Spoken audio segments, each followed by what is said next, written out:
Welcome back to Skin as a System. I am Samantha Marut, and here with me is Kelly Tracy-Holly, our Hello, advanced hello. aesthetician. Hello. And formulator with 20 plus years in the clinical skin space. Today's episode is one that we've been talking about for a while. We're talking about ingredients, but not in the way that you would think. We talk a lot about ingredient literacy, understanding not only the ingredient, but we're going to dive deeper because what you're not going to get is you're not going to get a list of ingredients to use or not use, not today. And we're not going to tell you what to avoid, but we are going to go much deeper than that. We like that deeper dive. Yes. So, one of the biggest things that helps my clients understand why some ingredients can work for some person and not the other is because I do a deeper dive with them. And so, I try to explain to them that the ingredients that we're using, what may work on some person may not work on another because it's not really the ingredient specifically, but it's the condition that their skin is in and how their skin is receiving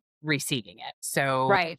just by that, I really mean like what shape is the barrier in? How long have they been using it? In what formulation are they using it? And so all of those things really play a part in that. Fantastic. And that's what this entire episode is going to be about. I mean, it's everything that we're going to talk about today lives inside that idea. Let's get into it.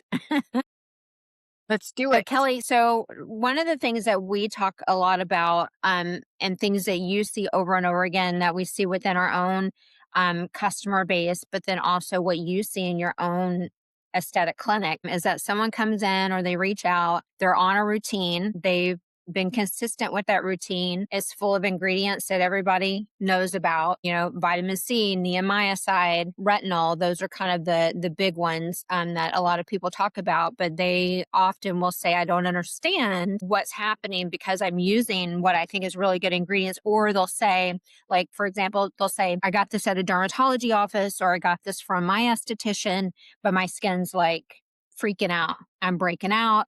My skin's worse. It's inflamed. I don't know what's going on. So can you speak to that? They'll ask specifically, like, is there a specific ingredient that's the problem? Is it the skincare that's the problem? I don't really know what's going on. So what do you say to them when they come to you with that? So I really like to say, let's ask a different question because really that's the wrong question of I'm using all the correct ingredients, but why isn't it working for me? The question really is what's going on with my skin or my body that's triggering symptoms so that the product isn't working how the product should be working. So we can take vitamin C, for example. And vitamin C is actually a pretty active ingredient. And if the skin barrier isn't in its proper stabilized condition, then it can be too active. So you can get rashes or hives, or it's just kind of sitting on the surface of the skin and you don't feel like it's absorbing. So really, it's not in my 20 years, I rarely see that it's the actual ingredient that it's failing. Mostly what I see is the context of how it's being used is being ignored or not working. So really looking back, we have to see what condition the skin's in at any given moment. That condition then determines what it can receive and process as far as ingredients go. If you're building too many actives on the skin, then it can become inflamed or hormonally disrupted. You've got your destabilized barrier, redness, irritation, rashes, hives. The ingredient doesn't know that. It does what it does, right? But the skin just isn't capable of handling that ingredient at that particular time. So that's a really interesting distinction because you could be using a fantastic product. Like we analyze ingredient list a lot for people. They'll say, hey, I'm my sweet little neighbor. She's like, can you look at my, my sunscreen and tell me if this is good or not? So you do that a lot. I've done that. You're the expert on the formulation side and ingredient. You certainly know ingredients incredibly well. I always appreciate it because before I buy anything, I always go to Kelly and say, hey, can you look at can you tell me about this? What is this? Am I buying into the marketing hype? But yeah, I mean, essentially what you're saying is they could be using really good products, but it's just the state that their skin is in, whether or not their state is stable or it's destable or it's going through some sort of transition. And so The again, search. And yeah, yeah. So exactly. going back to the context. Exactly. Yes. And that's exactly it because I'm a prime example. My skin, I'm very consistent with the products that I use and my skincare routine. And I can have very sensitive reactions to vitamin C. And I've realized that it actually is the type of vitamin C. And I also realize whether I use it during the day or whether I use it at night, my skin tends to be more dehydrated. And even though I can keep it pretty balanced or pretty stable, I always just have those dips. Menopause, aging in general, we get more dehydrated. Some days I'm in clinic all day and my water intake isn't as great. I still am doing my skincare routine. I'm still doing everything I'm supposed to, right? So we go back to that context of I'm doing everything right, but the product isn't working. I can put my vitamin on a day that I've been in clinic all day and I'm working with clients, I'm dehydrated. That I haven't had enough time to drink water or taken the time to drink enough water to stay hydrated.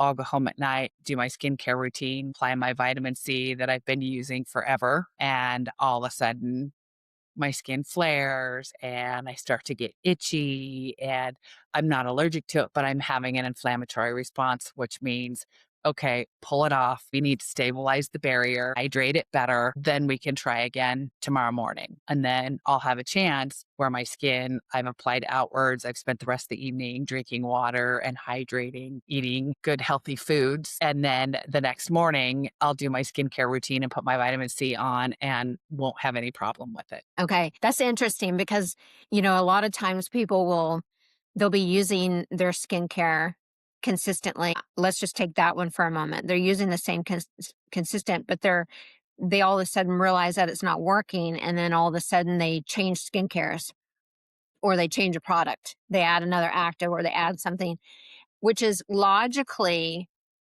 makes sense. I mean, I've done it. You've done it. I'm sure we've all done it. Right. Especially, like, getting bombarded with all the latest and greatest, "So you gotta try this, and you gotta do this." But you said something really important that just, like, stuck to me, which was you have to kind of reassess yourself and ask yourself the question, "What's different? What's going on differently in my routine today that I might need to consider and take into consideration before I go to a different product or product top?" Right? We Okay. might need to just stay very, very basic today because what the skin needs is vitamins and nutrients and not deep actives. Mhm. And Yeah. so and it really is when especially for women because we go through hormonal shifts weekly, monthly, yearly, as we For age, years. as we're stressing, as we're not eating correctly, all of these different things can shift our hormones, which can shift our skin. And so it's really being aware of how our skin is reacting that specific day. And it doesn't have to be complicated. By saying that, you would think, so I need to have, a whole shelf full of products so that I can change these things on a daily basis. And that's not it at all. Yeah, I'm that's not what very you're saying, yeah. minimalist, right? Mhm. And Yeah. so I do have a couple different cleansers depending on whether my skin is producing more oil or I'm feeling dehydrated. I have my oils, of course, Mhm. and I'll change how I use those depending on how my skin is behaving that morning or that night. Yeah. And so it's just understanding your skin and really understanding the products that you have and knowing that if you need to back off and only use cleanser, toner, moisturizer, sunscreen for the day instead of cleanser, toner, your vitamin C serum or your retinol serum underneath, like just back off. It's just knowing what your skin is doing when it's in that destabilized state to go, today I'm going to give it a break and I'm just going to really hydrate it and nourish it. Yeah, that makes a lot of sense because I do that with our Regenerate. Our Regenerate is so packed full of vitamins, vitamin A, C, E, K. Like there's so many yummy things in there. And so I do notice that like when I'm going through a hormonal shift, I'll get a little more redness in the nose and in the cheek area, more flushing. There's not reactivity. I'm not burning. There's nothing like that going on. But I just notice, especially like around the nose and the cheek area, and I'll instead of doing regenerate morning and night, which is my typical routine, I'll just do regenerate at night and then layer quench on top of that. Right. And so, yeah, it's like it's pivoting a little bit. It's just kind of adjusting to see what your skin needs. It's kind of like the holistic part of like nourishing our body and going like if you're feeling stressed out and you're like, okay, hang on a second, where's my head? How did I nourish myself the day before? Did I eat healthy foods? Did I get plenty of sleep? Have I exercised in the last couple of days? What am I ingesting, like visually? What am I reading? It's like there's a parallel. There really is. Yeah, That's that's why. absolutely. Yeah. I will tell you, when I have a bad gut day, my skin instantly, that's I'm dehydrated. When Hmm. something's going on with my gut that day, I know that I'm gonna back off on my skin actives because my skin is gonna show it. Maybe not, I'm not gonna break out, I might not get redness, but I feel that dehydration, that little sandpaper feeling that like my skin doesn't have enough nourishment. What's going on? Well, I didn't feed it enough hydration. I didn't feed it enough in my gut. I didn't feed it enough good food because I was busy and didn't have time to eat. I mean, we all have things. Yeah, we do. So Yeah. it's just really, again, going back to skin as a system. So understanding your whole system, like it's not as complicated as people think it is. It's just a different way of thinking, that pivot or understanding that really, again, in context, right? Yeah. That we're talking the whole body and our skin is a huge communicator and telling us what our body needs. Yeah. And our body tells us what our skin needs. Yeah, exactly. It's this huge intelligent system. And we've talked about it before. You know, when you're sleeping, your body performs thousands, probably tens of thousands of actions without you even thinking about it.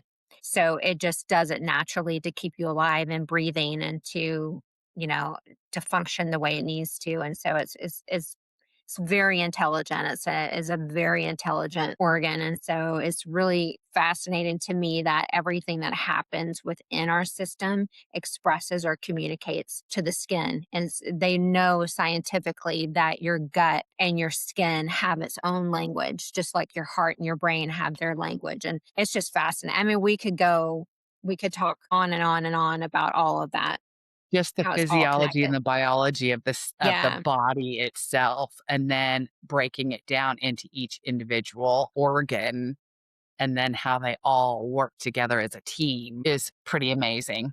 Yes. Yeah. I mean, one thing that I want to note that I don't know if some of our viewers or listeners know is that you also are a certified holistic nutritionist. So you do have that component. So I mean, yes, we research this for a living, but you do have that education and training. So Yes. it's all connected. I mean, there's extensive amounts of research connecting eczema and, gut health to eczema or psoriasis and those sorts of It is. things.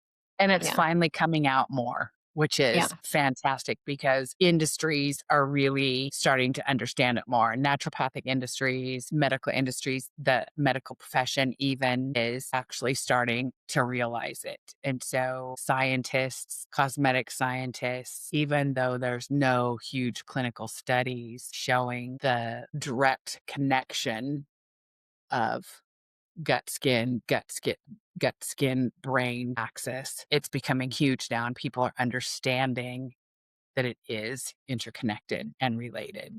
I just had a conversation with this actually with someone that I connected with on LinkedIn who's a cosmetic scientist, and her comment basically was it's about time we've realized that our gut is connected with the things that are happening in our skin.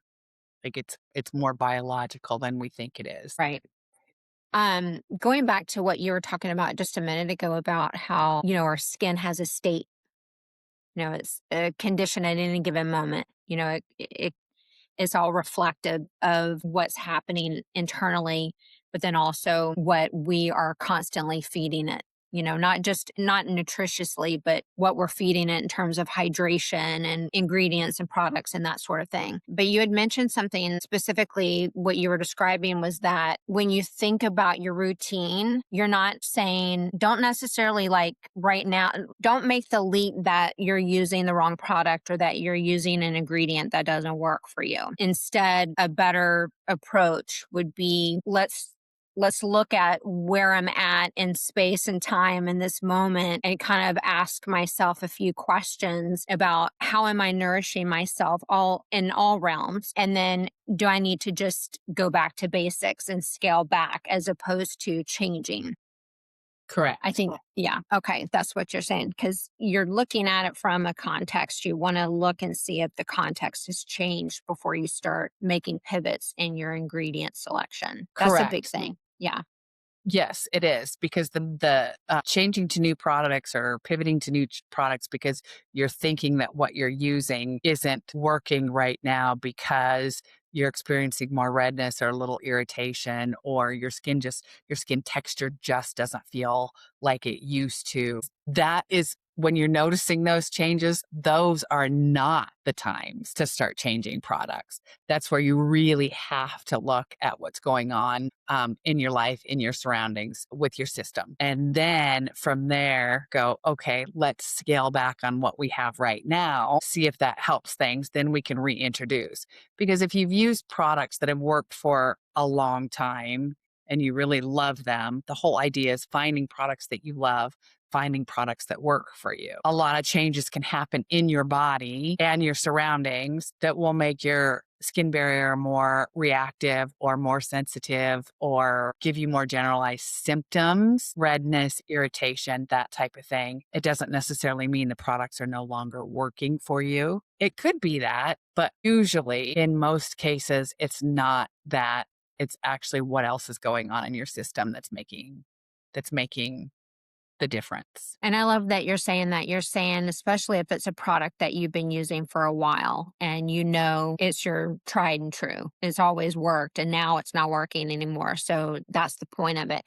Because we do talk a lot about, or we have in the past, about ingredients mattering, because they do matter enormously. The quality that goes into the formulation, whether it's free from endocrine disrupting chemicals or compounds, whether the molecular weight allows for actual penetration, whether the ingredient's fatty acid profile is going to support the barrier or just sit on top of the skin. Like, Right? all of that matters deeply, and that's like another conversation, another episode, but it is foundational to why you formulate the way that you do for results by nature. Because when you're looking at the entire matrix of the skin, you're taking all of the context into consideration, but you're also taking the ingredients independently and then how they work together to formulate to create the best product forward. So that's a whole nother conversation. But like, as an example, if I said like the myth that oily skin can't use oils, I just heard that like a month ago from a sweet young 27-year-old who has oily skin, and her skin was freaking out. And I talked to her about her skincare, and she said, I can't use oils. And I said, well, why can't you use oils? Well, because I have oily acneic skin. I was like, okay, well, let's take a couple of steps back and let's kind of address what's happening in your life right now first, and then let's move on to that conversation. But that's an important distinction in why ingredients matter, because you could debunk that. I mean, I'll let you speak to that. That could definitely be a whole nother conversation. I mean, oil fights oil. And there's a difference between sebum production oil, which we produce, and oils that are created for skincare products. And then there's oils that have low molecular weight, and there's oils that have a heavier molecular weight, and there's oils that are mixed with other ingredients. So again, that's a blanket statement. I have oily skin, so I can't use oil. And I had oily skin as a teenager and was told many times to stay away from it. But oily skin is overproduction of sebum, overproduction of oil. Like our oil glands are just, they're supposed to just be producing oil to give us moisture, to help keep our skin barrier balanced and just kind of doing its thing. And then you have oily skin where your oil glands are putting like this. And then of course we have the microbiome on the surface of our skin and then the bacteria that is in the environment. And it's just it can be not very good mixture of things when bacteria produces and then we get acne. And with most of my acne clients, I'm like, you're going on an oil cleanser. I'm hydrating you with an oil before you have a moisturizer. I've learned through my own trial and error and in my clinic that oil is actually a very good thing for oily skin, but it depends on the oil that you're using. I would never tell somebody with oily skin to be using beef tallow or coconut oil on their skin. That's why we choose the ingredients that we choose because ingredients do matter. Right. We They go do back to matter. yes, we go back to the conversation about the actives or something not working, right? And so if you're using everything and then all of a sudden you're like, hey, my skincare isn't working. Well, recently because things weren't working, have you added more actives? So that's always a question too. Instead of stopping right there and saying, oh, and just listening to my skincare is not working, you have to dive deeper and be what's going on with your system, right? But also, have you added any new skincare stuff to try and help what it is that you're trying to change? Because a lot of times that answer is yes, I have. I've added more, I'm exfoliating more, I'm, more active ingredients. And so that's part of the problem too. So then we go back, wait a minute, skin barriers are not accepting it. Why not? And then start looking at that. Yeah. Always when that happens, it's like the scale back and then start asking yourself those simple questions. That's the one thing is like if you go on social media, it's like you see skincare, if you follow skincare brands and things like that, a lot of them talk about what type of ingredients to focus on. Some practitioners understand why it works, but we're saying when you focus on the context of what's happening, that's when it all comes full circle. It's like that's the highest level. That's where we live. And so ingredients do matter. The quality matters. It's kind of like that's the floor. That's the foundation. Excuse me. But context determines whether a high quality ingredient can actually do its job. Correct. High quality, high active. Yes. So, can you give us an example of an ingredient that has a reputation for being beneficial and then explain what happens when the skin system can't actually receive it properly? So we can take vitamin C or retinol, even, right? So I gave the example of vitamin C and how I use it. It's working, don't have a problem with it. And then all of a sudden, same brand, same thing I've been using, I go to use it and my skin gets irritated. It gets a little rashy. I flare up. Basically, it's what's happening inside my system, not all of a sudden. Well, my skin is changing, but it's changing because of what's happening inside my system. And retinol is the same way. If your skin barrier is not stable, it's not going to be able to use the ingredients to its best potential because it's such a highly active ingredient that the skin will be very irritated, it's what we call the retinol rash. And the thing is, it can happen like with 1 or 2 applications, and then it takes 4 to 6 or to 8 weeks to calm the skin down. And so that's why now for myself and all of my clients, always make sure that my skin is in a stable state before applying more actives because it's not going to do any good. The skin's going to reject it. And how is it rejecting it? You see those histamine reactions. Okay. And that's a good point. I think that's the part that we're not really taught. We're not asking that question per se. We're saying, saying, okay, well, we inherently know that examples like vitamin C or things that are high in linoleic acid, things that are retinol based, niacinamide, all of those, we know that those are good Niacinamide, ingredients. Yes, niacinamide. Thank you. niacinamide, niacinamide, niacinamide. That they're inherently good for the skin, but we don't actually wonder if our skin's ready to actually receive them or not. And so, okay, so if I were to use something like that, because I did have a dermatologist say, "Oh, are you using a retinol?" And I said, "Well, I'm using vitamin A." Which is a natural version within our regenerate. And so that was good because my skin receives that really well. If I go and put a retinol on top of that and my skin reacts to it, can you just kind of re-cement the whole topic of this conversation? It's like if I put retinol on top of my skin and it freaks out, then really what you're saying is, okay, why is it freaking out? Use a new product. I know that it's supposed to be a good product, but let me just kind of pause and take in and see what's happening with my skin right now as to why it's reacting in that way. Yes, and correct. Okay. Retinol is a hard example to use because most forms of retinol and the products are highly active and aggressive. So you're Mhm. going to go through a transition period of being overly dry, flaking, maybe some peeling, a little bit of skin irritation. That's the typical retinol steps. And that's why we kind of microdose it, or that's why I have clients that love it and use it, but then they back off of it, and then when they start again, you have to microdose it and build up to it. And basically, what you're doing is getting your skin barrier prepared to take in the aggressive ingredient in order to transition slowly through that period. A lot of active ingredients will cause a transition in the skin. So it's as a practitioner, understanding that transition so that you can explain that transition to your clients and make sure that the clients understand that that's a normal transition period, not necessarily reactivity that's happening to stop and back off. Because so many times I just can't use retinol because it's too aggressive. And I don't like going through that period. Even though I knew it was going to happen, I still don't like the way my skin looks and feels going through that period. Interesting. I was not aware of that. It kind of reminds me of like back in the day when they would prescribe Accutane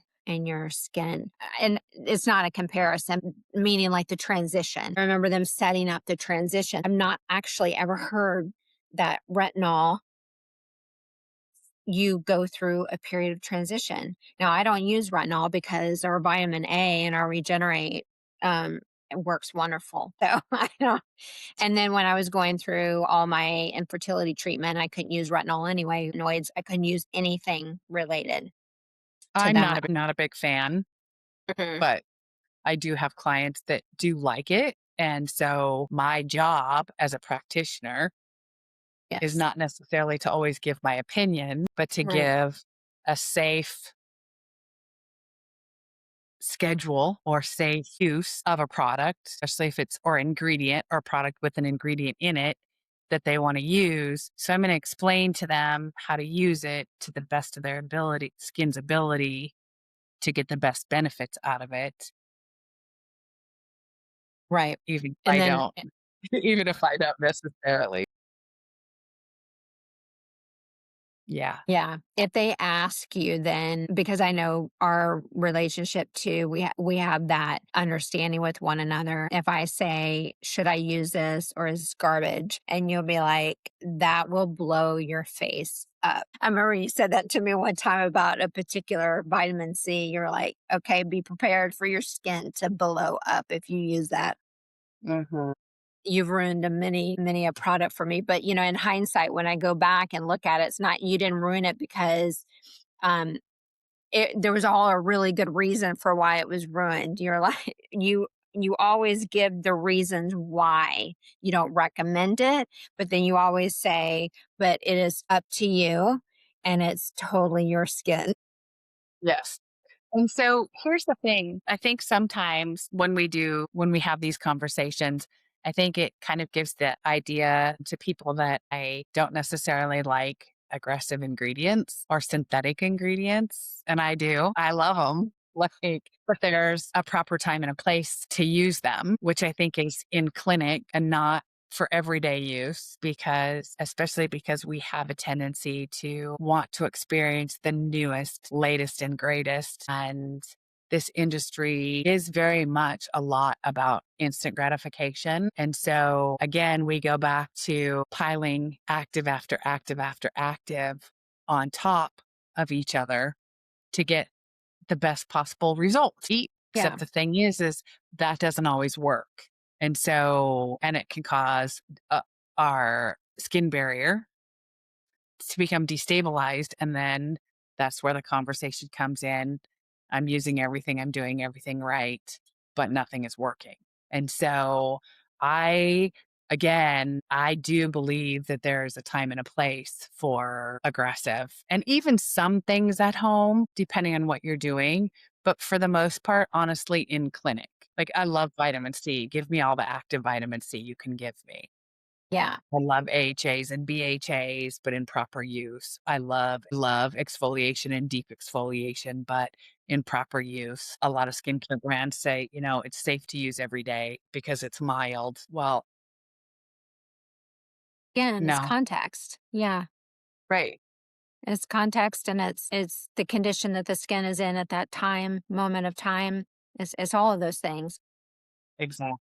Yeah, and I know that you and I have talked a lot about ingredients and over the years, just because when we first started Results by Nature, is all we wanted to basically you wanted to formulate products that I could use under infertility. And then because I was responding to those so well, tweaking the formula and that sort of thing. So then you could introduce it to your own client base. And then of course from there, I'm condensing it greatly, but the formulation was born, so to speak.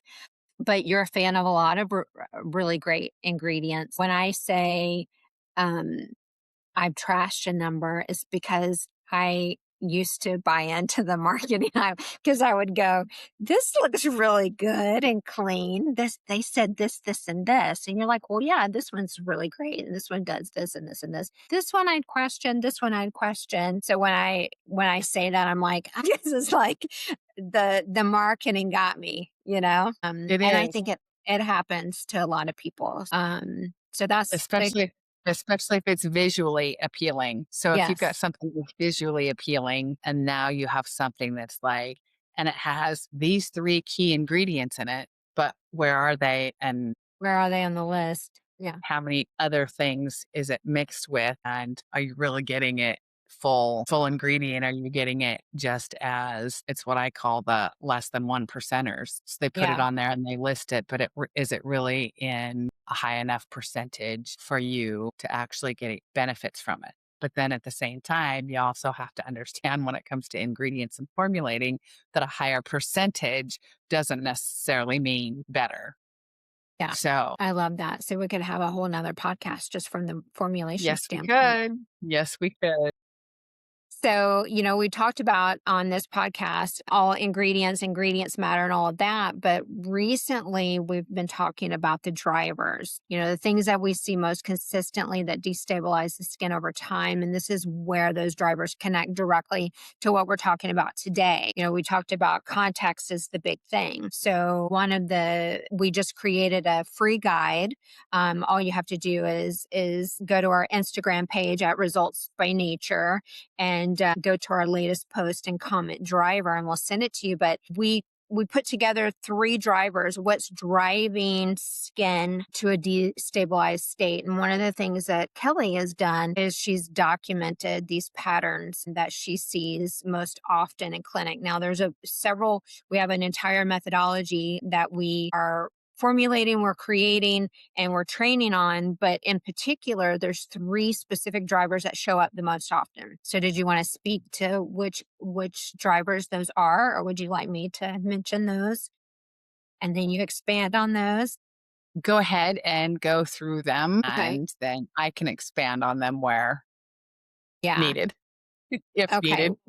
Okay, one of the drivers was the hormonal shift. It's just, and you've touched on it throughout this whole episode today, where you talk about women in particular, starting from puberty all the way through postmenopause. We go through a tremendous hormonal change in our system. It's a full on, whether it's puberty, pre pregnancy, post pregnancy, lactation, perimenopause, or excuse me, premenopause, perimenopause, menopause, Right. postmenopause, say all of that. So it's a vast hormonal shift that Absolutely. we're navigating throughout the bulk of our, like a huge section of our lives. And that's not work stress, life stress, Right. animal stress, child rearing stress. Like those are going to give you those hormonal shifts also. So we're just going to perpetually say that women are in always some complete Yeah. cycle up a hormonal shift. And so, depending on where you are in that shift, in that hormonal push, it's a huge driver for your skin and what your skin is doing. Can cause oiliness, can cause acne, can cause dehydration, can cause faster fine lines and wrinkles, collagen and elastin breakdown. It all can cause graying hair. Yeah, it can cause a number of things. And that's what I'm loving that I'm seeing on the functional medicine side part of things. If I talk about kind of that entry point, is that it's not like a life section that you have to kind of bear through. There's a lot of support to kind of biostack, biohack, whatever terminology you want to call it, to make that transition a much easier flow state as opposed to just kind of the, that happens. But the second driver is the inflammatory driver. So a lot of people don't recognize that specifically in the skin. And I believe it was either the last podcast or maybe it was episode 3. You talked about how the hormonal shift driver feeds the inflammatory driver. It does.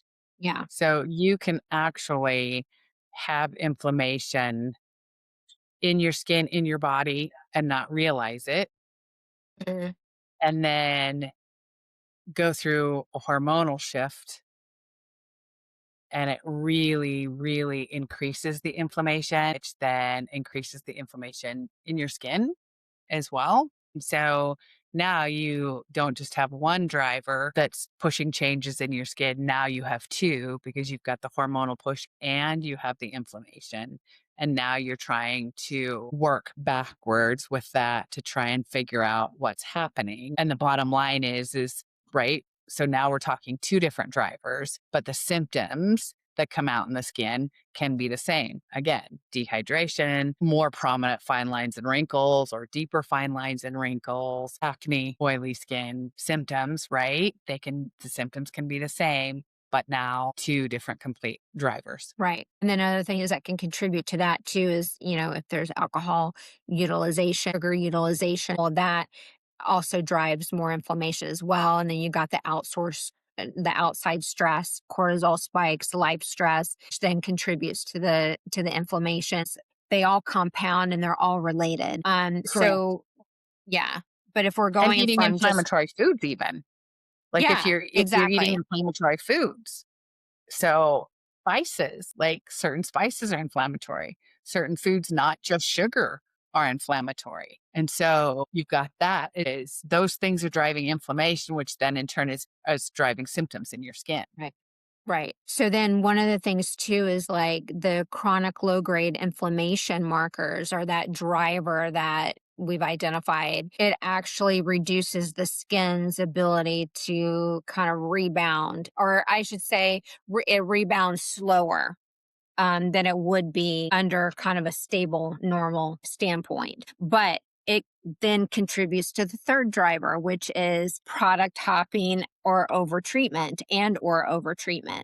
So Right. that is another driver that feeds that inflammation that is happening as a result of hormonal shift. So, and Man, all three are very powerful. And you can have one of them or two of them or all three of them yeah, because usually I would. that's what happens. That third driver is wait, nothing's working. I've got these symptoms that are happening in my skin, not realizing that there are things that are driving. the hormones, and there goes my brain, the hormones and the inflammation. Yes. And so you've got those things going on. And so then what is natural recourse? Let me try something else. Let me try something else. Let me try something else. And so now you have that third driver of product hopping or using more actives, adding more things. So not just hopping, but adding more things that then really contributes to what's happening in your skin. Right. So what do you in your experience, what does chronic overtreatment actually do to the skin's long-term health or the skin's long-term resilience? What can that do to it? It's just going to break it down. It's going to break your collagen and elastin down more if you're being too aggressive, having too many treatments, uh, having using too many actives. So treatments in clinic, your skin at 1.2 can actually create these granulomas that happen, which is actually like little bone formations that are trying to protect your skin, that then have to be excised out by a doctor or dermatologist because you can't extract them like a normal extraction. It just really, I've seen compromised barriers that are super, super sensitive so that you just have to completely back off of everything and just make it your routine really, really just a very few products that are going to help soothe and calm the irritation and the inflammation that are in the skin. And then I've seen barriers so compromised that it won't accept anything. It's not accepting anything anymore. And so literally I can cleanse the skin and the cleanser and water are just rolling off the skin. I can use an oil, fast penetrating oil on the skin and no absorption. I can go to a water-based cream moisturizer and no absorption whatsoever. And then that's a whole nother way to treat because the skin barrier is compromised. So you don't want to use too much highly actives on it, obviously, or highly actives, but yet you kind of need to use an active on it in order to open it up so that it can start actually accepting products. So depending on who it is, what's going on with their system, in what degree their barrier is compromised, depends on in clinic how you actually treat it. Nice. Yeah. So essentially, what we're describing in each of these drivers, the hormonal shift, the inflammation, the overtreatment, they all change the threshold. So the change of what the skin is capable of receiving at any given moment. So if you're choosing products based on what's in them rather than whether or not your skin can actually receive them, that's where you're going to keep getting inconsistent results. And So wanting to change. yeah, exactly. Exactly. So, for real quick, I know that we're close to our time here, and we want to be respectful for that. But we want to take a moment to speak directly to the practitioners that are listening, the estheticians, the wellness providers, the integrative health practitioners, because I know that this will hit a lot differently in the treatment room. What's the takeaway, Kelly, that you want them to have listening? I would probably say the biggest thing is knowing what your drivers are, understanding ingredients in a professional setting, knowing what an ingredient does in isolation. I'd say that's the baseline. And most estheticians know that. But what really separates a strong clinician or technician or esthetician is knowing when the skin can receive an ingredient and when it can't. We're so much taught that if they have certain symptoms, we treat them without talking about the whole system. And so really understanding what's driving the symptoms is what's going to make you a really great practitioner because then you're going to understand how to treat them. I love that. So, that essentially concludes our podcast for today because we've covered a lot of ground. Yes, we have. We are gonna keep going with this conversation though, because the context matters more than the ingredients for what we're talking about, especially when we're looking at the drivers, the three most prominent drivers. So on the next episode, we'll dive in a little bit deeper. We'll shift gears a little bit, but we want to know if this resonates with you at all. So we would love for you to share this with someone who's been frustrated by the routine. They feel like they're trying all kinds of things and nothing's working for them. If you could send this to them or tell them about our podcast, we'd be so appreciative and grateful. Spread the word. You can find us on Spotify at Results by Nature, Skin as a System. Also, we're on Instagram at Results by Nature, Facebook, same thing. And then, of course, you can always email us at hello at Results by Nature. Kelly and I see all of the emails. We respond to every one of those. Kelly, On did you YouTube at YouTube? Results by Yes. Nature. Yes. Results by Nature. Yes. And shout out too to all the estheticians. Like if you have a client that for some reason you just are having trouble treating and you're not understanding why, we would love to hear that also and really be able to help you understand about the three drivers and how to then go about treating someone that you're having a hard time treating. I love that. I love that. So that concludes today's podcast. We want to thank you for listening to Skin as a System, the podcast from Results by Nature, where we formulate for the biology behind the skin, not just what's on the surface. If you want to go deeper on why your skin has changed and what it actually is telling you, then we have a link to our free PDF in the show notes. So be sure to download that and share that with whoever could benefit from that. And then next time we'll be on for part 2 of why ingredients matter.